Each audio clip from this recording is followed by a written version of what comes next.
Mangalagiri times ఛానల్కి స్వాగతం. నమస్తే అండి. నా పేరు చెరుకూరి హరిణి. శ్రీ మంగళాద్రి క్షేత్రంలో 9 రోజుల నుంచి కూడా బ్రహ్మోత్సవాలు అనేవి వివిధ వాహన సేవలతో అంగరంగ వైభవంగా జరుగుతూ ఉన్నాయి. బ్రహ్మోత్సవాల్లో కీలక ఘట్టమైన కళ్యాణం అనే ఘట్టానికి మనము ఈరోజు వచ్చాము. ఇప్పుడు మనం ఉన్నది కూడా స్వామివారి కళ్యాణ వేదిక. ఈ కళ్యాణ వేదికను కూడా వివిధ రకాల పుష్పమాలికలతో చాలా అందంగా అలంకరించడం జరిగింది. మనము చూడవచ్చు. కనులారా చూతాము తరలిరారమ్మ, పసుపు కుంకుమ జంట కట్టి పెళ్ళి నేడమ్మ, లక్ష్మీ నరసింహ కళ్యాణం భువికి దిగి వచ్చే ఈ వైభోగం, గగనమంతా పందిరై భువనమే శుభవేదికై కనులారా జరిగేనమ్మ కనుల పండుగగా, ఏ జగాలో ఎరగనట్టి దైవతార్చనగా, ఏ యుగాన జరగనట్టి మంత్ర పుష్పముగా. నిజంగా శ్రీ స్వామివారి కళ్యాణం చూడాలి అనంటే ఎన్నెన్నో జన్మల పుణ్యం చేసుకొని ఉండాలి. మంగళాద్రి క్షేత్రంలో వేంచేసి ఉన్న నారసింహుని కళ్యాణం ఫాల్గుణ శుద్ధ చతుర్దశి రాత్రి 12 గంటలకి జరుగుతుంది. మంగళాద్రి నివాసాయ కళ్యాణాద్భుత గాత్రాయ కామితార్థ ప్రదాయిని శ్రీ మంగళాద్రి నివాసాయ నారసింహాయ మంగళం. శ్రీ నారసింహస్వామి కామితార్థ ప్రదాయిని. కళ్యాణం అనగా మంగళములు శుభము చేకూర్చున్నది అని అర్థం. శ్రీ స్వామివారు శ్రీదేవి భూదేవి సమేత కళ్యాణం లోక కళ్యాణార్థం సకల మానవాళికి కూడా శుభములు కలగాలని అర్చక స్వాముల వారు మంగళ వాయిద్యాల నడుమ వేద మంత్రోచ్చారణల నడుమ అత్యంత వైభవంగా స్వామివారి కళ్యాణం అనేది చేస్తూ ఉంటారు. ఈ కళ్యాణం చూసిన వారికి ముక్కోటి దేవతలకు సకల మానవాళికి సుఖములు సర్వ సౌభాగ్యములు కలుగుతుంది అని పురాణ ప్రతీతి. స్వామివారు ఎదుర్కోల ఉత్సవము ముగించుకొని కళ్యాణ వేదిక వద్దకు వేంచేసి భక్తులకు దర్శనమిస్తారు. కళ్యాణానంతరము కళ్యాణ అక్షింతలను శిరస్సును దాల్చిన అందరికీ కూడా సర్వ శుభములు కలుగును అని శాస్త్రవాక్యం తెలుపుతుంది. శ్రీ నరసింహస్వామి వారి కళ్యాణాన్ని మన టైమ్స్ ఛానల్ ద్వారా వీక్షిద్దాం.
జయ నారసింహ జయ జయ నారసింహ. మన మంగళాద్రి క్షేత్రంలో మనందరి సంరక్షణ శ్రీ పానకాల లక్ష్మీ నారసింహస్వామి వారి యొక్క బ్రహ్మోత్సవాలు మనం అందరం కూడా కలిసి అంగరంగ వైభవంగా స్వామివారికి అతి వైభవోత్సవంగా చేసుకున్న స్వామివారి యొక్క బ్రహ్మోత్సవాలు. దానిలో చివరి రోజుగా స్వామివారికి ఈ రోజున కళ్యాణ మహోత్సవం జరగబోతుంది. స్వామివారికి రాత్రి 12 గంటలకి, ఈరోజు రాత్రి 8 గంటలకి స్వామివారికి ఎదుర్కోల మహోత్సవం జరగదు. స్వామివారి చంద్రప్రభానం మీద, అమ్మవారి పుష్పవ్రతం మీద ఉంటారు అమ్మవార్లు. గ్రామోత్సవంగా స్వామివారి యొక్క చంద్రప్రభలో దర్శన భాగ్యం చేసుకున్నట్లయితే చంద్రుడు మనకి ఆరోగ్యాన్ని ప్రసాదిస్తాడు. చంద్రప్రభ మీద దర్శన భాగ్యం చేసుకుంటే ఆ యొక్క చంద్రప్రభ మీద దర్శనం చేసుకుని స్వామి యొక్క కృపాకటాక్షాలతో మనం అందరం కూడా ఆయుర ఆరోగ్యాలతో తేజస్సుతో ఉండాలని చెప్పేసి స్వామిని కోరుకున్నాం. అదేవిధంగా స్వామివారికి ఈ రోజున 12 గంటలు, రాత్రి 12 గంటలకి అంగరంగ వైభవంగా స్వామివారికి రాజ్యలక్ష్మి చంచలక్ష్మి సమేతుడై శ్రీ పానకాల లక్ష్మీ నారసింహస్వామి వారి యొక్క దివ్య కళ్యాణ మహోత్సవం జరగబోతుంది. అటువంటి కార్యక్రమంలో మనం అందరం కూడా పాల్గొని స్వామివారి యొక్క దివ్య మంగళాశాసనాలు అందరూ పొందాలని చెప్పేసి కోరుకుంటున్నాం. ఇటువంటి కళ్యాణ మహోత్సవంలో స్వామివారి దర్శన భాగ్యం చేసుకున్నట్లయితే వివాహం కానటువంటి పిల్లలకి వివాహ మహోత్సవం జరగడం, అదేవిధంగా సంతాన సౌభాగ్యం లేటువంటి దంపతులకి స్వామి యొక్క దివ్య మంగళాశాసనాల వల్ల సంతానం జరగడం, సంతాన ఫలితం కూడా దక్కుతుంది. అటువంటి యొక్క కార్యక్రమంలో భక్తులందరూ కూడా అధిక సంఖ్యలో పాల్గొని స్వామి యొక్క దివ్య కళ్యాణ మహోత్సవాన్ని చూసి తిలకించి స్వామివారి యొక్క కృపా కటాక్షాలకు అందరూ పాత్ర కావాల్సిందిగా కోరుతున్నాం. రేపు ఉదయం స్వామివారు తెల్లవారుజామున 7 గంటలకి స్వామి గరుడ సేవ మీద దర్శన భాగ్యాన్ని కల్పిస్తుంటారు. స్వామి కళ్యాణ మహోత్సవం చేసుకొని అమ్మలతో కలిసి ఆ స్వామి యొక్క కళ్యాణ మహోత్సవంలో అయిన తర్వాత గరుడ సేవలో మన దర్శన భాగ్యాన్ని చేసుకొని స్వామి యొక్క కృపా కటాక్షాలు కూడా పొందాలని చెప్పి తెలియపరుస్తున్నాం. అదేవిధంగా రేపు సాయంత్రం స్వామివారి యొక్క దివ్య రథోత్సవం మంగళగిరి తిరునాళ్ళ రేపు జరగబోతుంది. అటువంటి ఈ కార్యక్రమంలో మనం అందరం పాల్గొని ఆ యొక్క స్వామివారి యొక్క దక్షిణముఖంగా స్వామివారు ప్రయాణం చేస్తూ ఉంటారు. అటువంటి దక్షిణముఖంలో స్వామివారి రథోత్సవంగా వెళ్తున్నప్పుడు మన దర్శన భాగ్యం చేసుకున్నట్లయితే పునర్జన్మ రహితంగా చెప్పబడుతుంది విష్ణు సహస్రనామంలో కూడా. అటువంటి ఈ యొక్క పునర్జన్మ రహితం కలుగుతుంది కాబట్టి ఆ దక్షిణముఖంగా ఉన్నటువంటి ఆ నరకేశ్వరుని దర్శన భాగ్యం చేసుకొని స్వామివారి కృపా కటాక్షాలతో ఆయురారోగ్యాలతో ఉండాలని చెప్పేసి కోరుకుంటున్నాం. జయ నారసింహ జయ జయ నారసింహ ధ్వనులలో మధ్య స్వామివారి గ్రామోత్సవం చేస్తూ జరుగుతూ ఉంటుంది. అందరూ కూడా స్వామి యొక్క దివ్య మంగళాశాసనాలు పొంది దూరంగా ఉండి స్వామి యొక్క దర్శన భాగ్యాన్ని చేసుకోవాలని చెప్పేసి తెలియపరుస్తున్నాం. జయ నారసింహ జయ జయ నారసింహ. సింహుని ఆ నారసింహుని ఆ కారుణ్య సింహుని అద్భుతమైన మూర్తిని మనం నెలకొన్నటువంటి ఆ సింహము ఈనాడు కలియుగంలో పాల్గొన మాసంలో ఇక్కడ ఈ మంగళాద్రి పైన శ్రీ భూసించండి. అదిగో స్వాములు వైఖాన సాగమ శాస్త్రోక్త విధానంతో కళ్యాణ మహోత్సవానికి వేద స్వస్తి పలుకుతూ ప్రారంభ ఛత్రేర్భూతపనేంద్రబలం చంద్రబలం తదేవ విద్యాబలం దైవబలం తదేవ శ్రీరామం భూజో భూజో నమామహే మహేశాన చండగోరండఖండనో రామకే హృదయానంద చందనో రఘునందనాద్య పారిహత్య పరస్యదో ఆసనమంత్రస్యారయమాం దేవి పవిత్రం గురుజాసనో విశ్వక్సేనాయ విద్మహే వేత్రహస్తాయ ధీమహి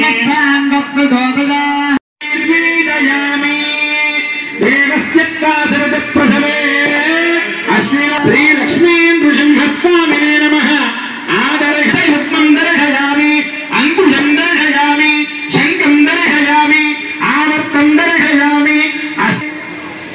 అనయా ధ్యానావాహనాది సర్వోపచారబోధయా భగవాన్ సర్వాత్మకః లక్ష్మీ నృసింహస్వామినః సుప్రీతః సుప్రసన్న సువరదో భవతు. జై నారసింహ జై జై నారసింహ నారసింహ గోవిందా నమో నారసింహ గోవిందా.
యన్మధునా మధవ్యం పరమమన్నాద్యం వీర్యం మధునా మధవ్యేన నాద్యేన వీర్యేన స్వామినః మధుపర్కం నివేదయామి.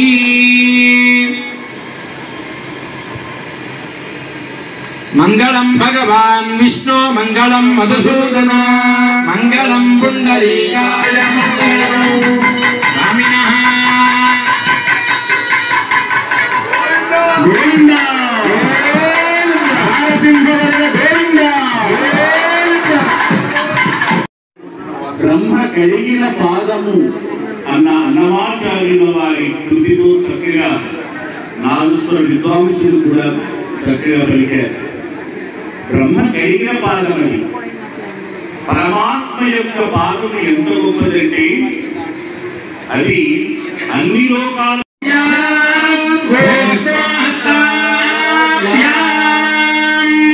శ్రీమదఖిలాండకోటి బ్రహ్మాండమయమై మంగళాచరణం చేసి ఉన్న శ్రీ లక్ష్మీనరసింహస్వామి వారి తిరుకల్యాణ మహోత్సవమైనందు తమ భక్తులు దాసానుదాసులు స్వామికి అమ్మవార్లకు భక్తితో నమస్కరించి తిరునూతన వస్త్రద్వయం సుమంగళీర్యం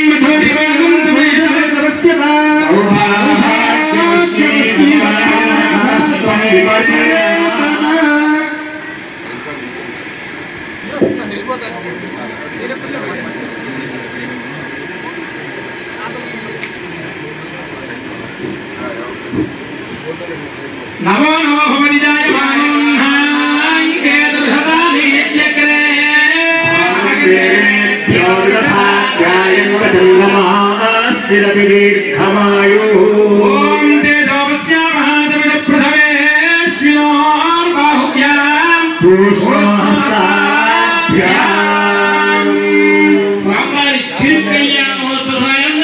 బ్రహ్మోత్సవాల్లో భాగంగా స్వామివారికి అమ్మవార్లకు పట్టు వస్త్రద్వయం పట్టు చీరలు సుమంగళీయం వధూరినా మంగళం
लोकान्तरङ्गाय मिथिलानगरीपतेः भाग्यानां परिपाकाय भव्यरूपाय मङ्गलम् पितृभक्ताय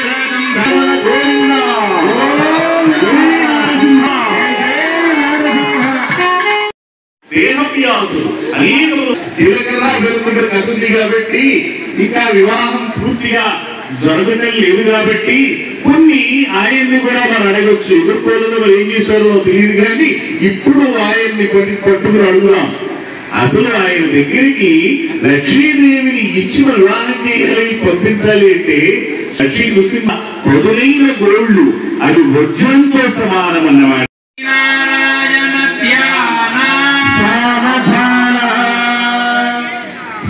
సాంగోపాంగ పురాణవేద్యమనఘం వేదాధికం వైష్ణవం సుస్నిగ్ధం సుఖనిప్రియం శుభక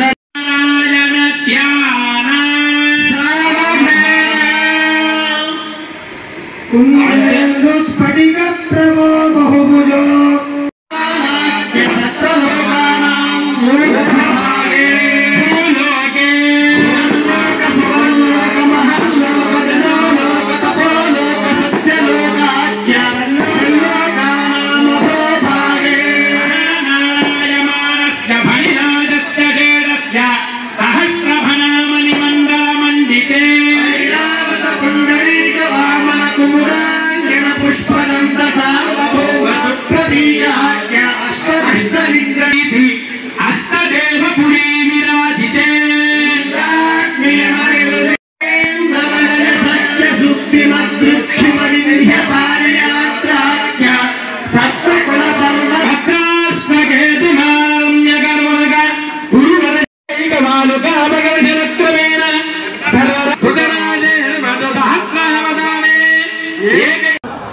అందరూ కూడా కన్యాదానాన్ని మీరు చేస్తున్నట్లుగా భావన చేస్తూ స్వామి నమస్కారం చేయండి. కన్యాం కనక సంపన్నాం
చూస్తాము. కానీ ఏ సంవత్సరానికి ఆ సంవత్సరమే నూతనంగా ఉంటుంది.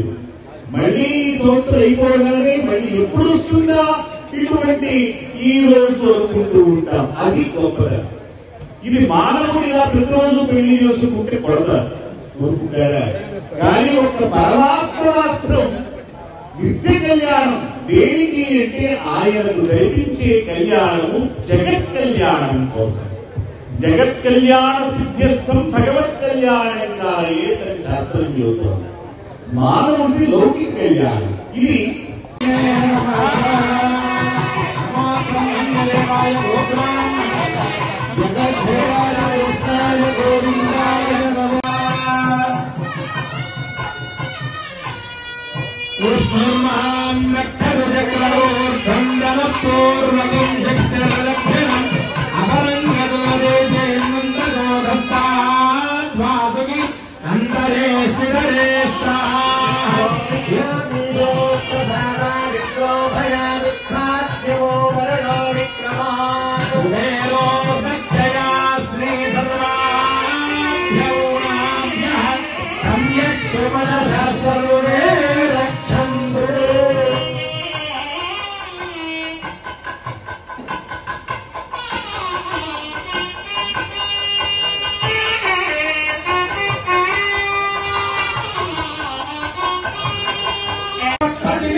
పెట్టుకోండి.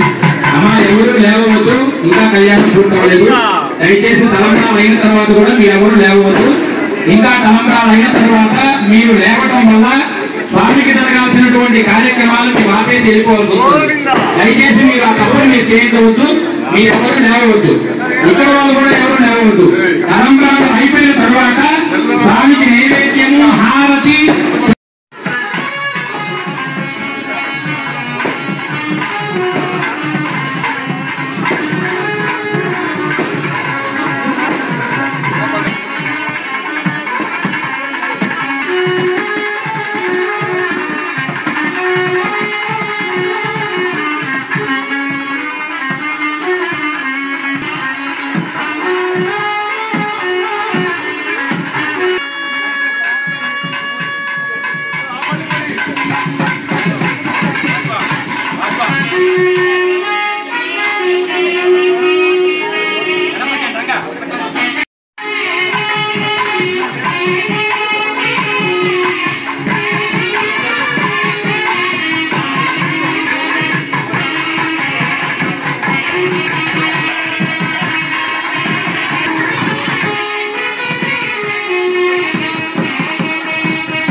శంఖమన్యేన సింధుతనయాం అవలంబ్య తిష్టం వామేతనేన వరదాభయహస్తముద్రాం. ఇక్కడ చక్కగా పఠిస్తూ పూజించారు. పూజించక సంకల్పం చేశారు. అదేమిటి అంటే అస్మిన్ గ్రామే స్థితానా జన్మని సువాసిని ప్రాప్తి. మంగళసూత్ర అమ్మవారికి ఈ గ్రామంలో ఉన్నటువంటి స్త్రీలందరికీ కూడా జన్మ జన్మలకు సువాసిని ప్రాప్త్యత్వం ముత్తైదువతనము లభించి ఫలితం ఇవ్వమని కోరుతూ ఇక్కడ మంగళసూత్ర పూజ జరిగింది. ఆ మంగళసూత్ర ఆ విధంగా అర్చించబడిన, ఆ విధంగా సంకల్పించబడినటువంటి ఆ మంగళసూత్రాన్ని స్వామి అమ్మవార్ల ఉభయ దేవేరుల గడసీమల్లో అలంకరించాడు. మా ఇక్కడ ఈ కళ్యాణంలో స్వామివారు లక్ష్మీ నృసింహస్వామి వారు ఆ ఉభయ దేవీలు శ్రీదేవి భూదేవి గడసీమల్లో ఈ శుభముహూర్తంలో అలంకరించిన ఆ మంగళసూత్ర ఫలితం ఏమిటి అంటే ఈ గ్రామంలో, ఈ రాష్ట్రంలో, ఈ దేశంలో, ఈ ప్రపంచంలో ఉండేటువంటి సమస్త స్త్రీలకు కూడా సువాసిని ప్రాప్తి కలగాలి అని ఒక గొప్ప సంకల్పంతో జరిగినటువంటివి. అటువంటి అద్భుతమైనటువంటి ఈ రోజున స్వామి ఒక ఇంటి వాడు అయ్యాడు, లక్ష్మీదేవిని చేపట్టాడు. అటువంటి స్వామి యొక్క కళ్యాణ మహోత్సవంలో ఇప్పుడు తలంబ్రాల ఘట్టం జరగబోతుంది. ఇది చాలా విచిత్రమైన ఘట్టం. ఇది రాముల వారి తలంబ్రాలలో విచిత్రం ఏమిటి అంటే ఆయన నల్లనివాడు, ఆమె ఏమన్నా చక్కగా రాగాయితా. ఆమె దోషిలో పెట్టినటువంటి ఆ తెల్లటి ముత్యాలు పద్మరాగ మణుల్లాగా ఉన్నాయి. శిరస్సు మీద పడిన తర్వాత మళ్ళీ తెల్లగా ఉన్నాయి. ఎందుకు అంటే ఆయన శిరస్సు మీద ఉన్నటువంటి తలపాగా వల్ల. ఆయన దేహం మీద పడిన తర్వాత